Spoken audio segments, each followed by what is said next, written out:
inaad ii ogolaatin maadaama aanay sheekada jadwalka ku jirin inaan sheekeeyo adigana kuma socotee dadkay ku socotaa laakiin iska dhegayso intay ka dhammaanaysana hadlin waa ila qabsan. Bismillah. aniga ra-iisul wasaaraha waxay isugu kaaga horreysay waagii NRC uu ka ahaa madaxa arrimaha gobolka. hal habeen waxaan iskala cashaynay safaaradda Norway casho ay noo samaysay wasiirka iskaashiga caalamiga waxaa socday Norway aniga asaga Hibe Yaasiin iyo Mark Bowie safaaradda Ingiriiska joogi jiray. hameenkiina qadiyadaan isla difaacnay markaasaan bartay reer Soomaali ka yahay ma aqoonin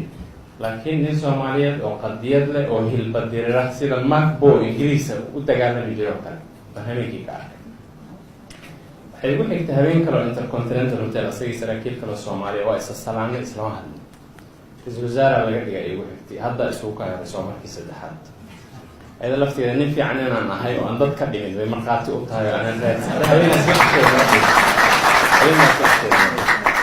madaxweyne farmaajo intuu ololaha ku jiray baan hameen Nairobi casho ku siiyey waa sheekaysanay waa dardaaranay. waxaan xamar usoo aaday doorashadii ka horey waxaan la noqdayna waa sheeko kale iyo maalin kale haddii ilaaha uu dilo ogolaada laakiin hadda sheeko yar alayna kaga sheekay. hameenada kamid anoo jooga Jazeera markii ra-iisul wasaaraha la magacaabay waxaan go-aansaday in markaan aan ku noqdo Nairobi oo madaxweynihii arkin madaxweynahan aan ilmadeer manihin keliya asxaabe awowan oo ah anuu wiilkan awow oo aha arkin oo saaxiibkay arkin oo madaxweynihii qaranka arkin oo saaxiibkay ra-iisul wasaare khayra arkin iska bax way anfici weyd. qolkan ku noqdo waxaan deganaa Jazeera 509 J509 oo koridhara meesha buuxsantay. qolkan ku noqday anoo daalan sariirtan si dhactaala ugu seexday Soomaaliya isma taqaanaa si dhactaala daal oo carana ay ku yari jirto saaxiibada hadda arki weydid. madaxweynaha waxaan u diray telefoon war awow ma beledkaa joogto markaas araha beledkaan joogo waa lagu waayo maka lagu arki karaa nin baas ku kaxeera markaas war soo carab horadan sii daaya madaxtooyantii khayr uu yarabina khayr oo soo carab wuxuu dalbay madaxweyne xasan sheekh madaxweyne sheekh shariif wuxuu dalbay ra-iisul wasaare cali geedi ra-iisul wasaare nuur cadde waxaa kaloo khadka la soo geliyay teleconference allah caafiya nin cajisna madaxweyne hore Soomaaliya Cabdiqaasim oo Masar jooga Qaahira khadka la soo geliyay telefoon wuxuu yiri warintaada nala tegin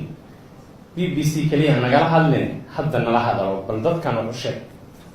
markaas ma dadka waan adan ka bilaabaa sheekeynaya. waxaan xusuustaa 3 qodob kala hadlo waxaan ku yiri ciidan qaran noo dhisa kooban tayo leh iyo ogolaadeen af Ingiriis ku hadlo oo mobile ah highly sophisticated well trained heavily armed, in other words 21st century Somali force noo dhisa oo saacado gudahood min raas asal ilaa raas Kamboni wixii loo baahdo ka soo qaban kara saasay qadiyad ku soo noqoto meel ay ku qorteen wax xusuusta ra-iisul wasaaraha ka codsay sheekintay dhamaanaysa inuusan qabsanin. waxaan kaloo ku dib u heshiisiin dhaba dalka geliyo idinka yaan quruf leen ka maqlin qolqolata ma quruf yaan waxaan ka codsaday maamul goboleedyada inay gudaha soo geliyaan. waxaan ka codsaday Hargeysa si gaar ah in loola tacaamulo odayadii iyo haweenka iyo dhalinyarada iyo bulshada rayidka lagu bilaabo oo aan dal ajnabi la aadan inta lagu xaliyo midnimada qarankana aan laga gorgortamin meel lagu qortay. qodobka saddexaad wuxuu dastuurkan mashruuc uu naga noqday wiil ku soo afjara hal wiil inta fariisatan hal la xalaalay shareecada qiyamka dhaqanka Soomaalida waxaan naga go'ay loo kontraad cusub oo kala seexanay dib u heshiisiin baadaama qashadiyo qadiyad iyo qarannimo waa dastuurka saxbal ma yiraahdeen. wada garanaysan in liina madaxweynayaal la hadal iyo ra-iisul wasaarayaal liisku waa dheeri saddexaas markaa maray albaabka la soo galay markaas rag waa rag culus adaa u yaray albaabka furo markaa albaabka furo waa qolihii Aljazeera guryaha nadiifinayna qolku nadiifin waa hurdayo oo dhan reey ahaayeen. laakiin taladii aan bixiyay hadda ra-iisul wasaaraha uu maqlaa 3 qodob ugu tahay hadda uu maqlaa